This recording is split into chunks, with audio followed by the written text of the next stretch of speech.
જય માતાજી, જય સૂર્યપ્રદાતા મિત્રો. સ્વાગત છે તમારું ફરી એકવાર ધરશી વ્લોગમાં.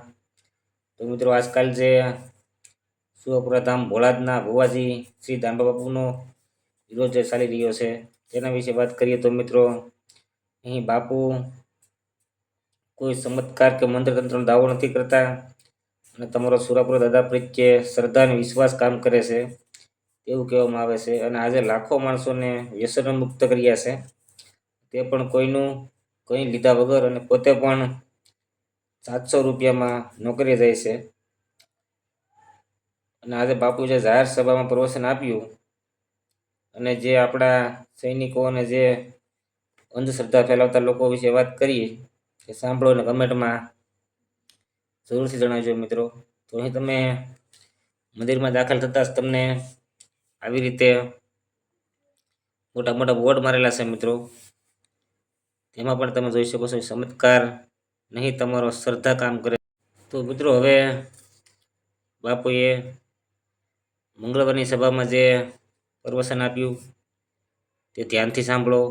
જે આપણા દેશના સૈનિકો અને આજકાલ જે અંધશ્રદ્ધા ફેલાવતા લોકો વિશે વાત કરી છે, સાંભળો અને કમેન્ટમાં જય સૂર્યપ્રદાદા જરૂરથી લખજો મિત્રો. આપણે રાતે શાંતિથી જીવવી, આ દેશમાં સુરક્ષિત રહેવી, એટલે રાત દાડો સીમાડા ઉપર આપણા જવાનો જાગે છે. અને અંદર આપણને કોઈ આવા અમુક તત્વોરિયાએ દાદાગીરી ના કરી જાય, આપણને ધમકાવે નહીં, એટલે આપણા કર્મચારીઓ રાતે આપણને પાયલોટિંગ આપીને જાગે છે.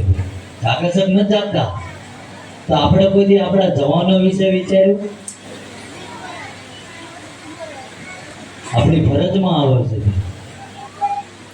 એની રિસ્પેક્ટ કરવી આપણી ફરજમાં આવે છે.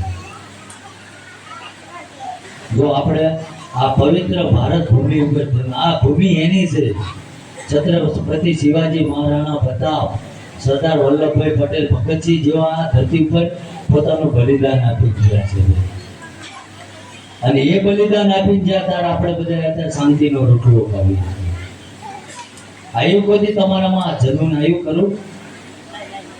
હાથે ના તો બોલો. તો આપણે નકરા દાણા જોરાવા દવતા લીધો હોય, અને જોવા વાળા તમારી જેવા જ છે. તમને આખું લિસ્ટ લખીને આપશે, આટલું ચવાણું જોઈશે ને આટલી મીઠાઈ જોઈશે ને વાળીને કાળા કપડા બાંધીને 4 રસ્તાએ મૂકી આવજો. આવું કે નથી કહેતા? તો એ 4 રસ્તે મૂકવા જ્યાં હોય, અને આમાંથી એક ભટનો દીકરો એવો મને બતાવો કે ગામના જાપે એ ભૂટલું મૂક્યું અને એ ભૂત ફલીતે છોડીને મહીથી 2 મોટી ચવાનું ખાધું હોય, બતાવો. બતાવો હાલો. તો ભૂતનું છે ના ખાવા આવે? પણ મારી જેવા હોય એના તમે સવાલ કરો, તારે એવડા એમ કે એ ખાય નહીં, ગંધના ભૂખ્યા હોય. આવું જ કહે છે ને? તો ગંધના ભૂખ્યા હોય તો ગુજરાતમાં ખૂણે ખૂણે ચવાણાની ફરસાણની દુકાન છે, ત્યાં જઈને ભૂતળા ગંધના લઈ આવે. આપણા ઘરે હું લેવા આવે? તમે બધા ભલામણા 100 રૂપિયામાં રિક્ષામાં લટકાઈને આવો છો, તમારા પૈસાની મોંઘી ગાડીઓ લઈને નીવડાય ફરે.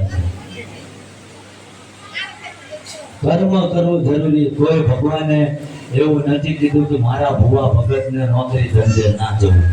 કીધું હોય તો. અને કદાચ ઘરે રહીને સેવા ભક્તિ કરતો હોય, મને કોઈ વાંધો નથી, કોઈ પણ. તો જવાબ એ આપવો જરૂરી છે કે રોટલાના પૈસા ક્યાંથી આવે છે? હા કે ના? આપણે બધા ઉપર માલ ઉપર જ ધકાત છે ને.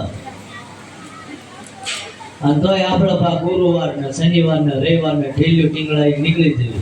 અમને હું નડે? કઈ નડતું નથી, તમારા ઘરેના કર્મો નડે છે. કર્મો હારા કરો. પરમાત્મા પાસે ક્યારે માંગવાની જરૂર નથી. પરમાત્મા એટલો દયાળુ છે. તમે જે એમ કહો કે દુઃખ છે, તો મારા ગામના કોકનો ઉભો રાખીને પૂછજો, નાનપણમાં મેં કેટલો દુઃખ વેઠ્યું છે. નડતર ના પટાડું. સરસ. જો ભાઈઓ રહ્યા ને, એ વ્યસન મૂકી દો, બેનો રહ્યા એ ફેશન મૂકી દો. 50% નડતર જતું લખી નાખી દો.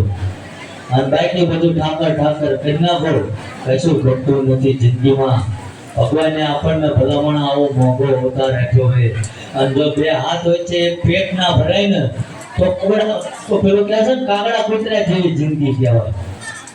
એવડા એમનું પેટ ભરી લે અને હવાઈથી આપણા ગામના ધાપે કરતા હોય. હવાઈથી કે મારા ભાઈ તારી જ રાહ જોતો, મફતના મસાલા ખાવા ને. એટલે જેમ તમને સૂચના આપે એમ અનુસરજો.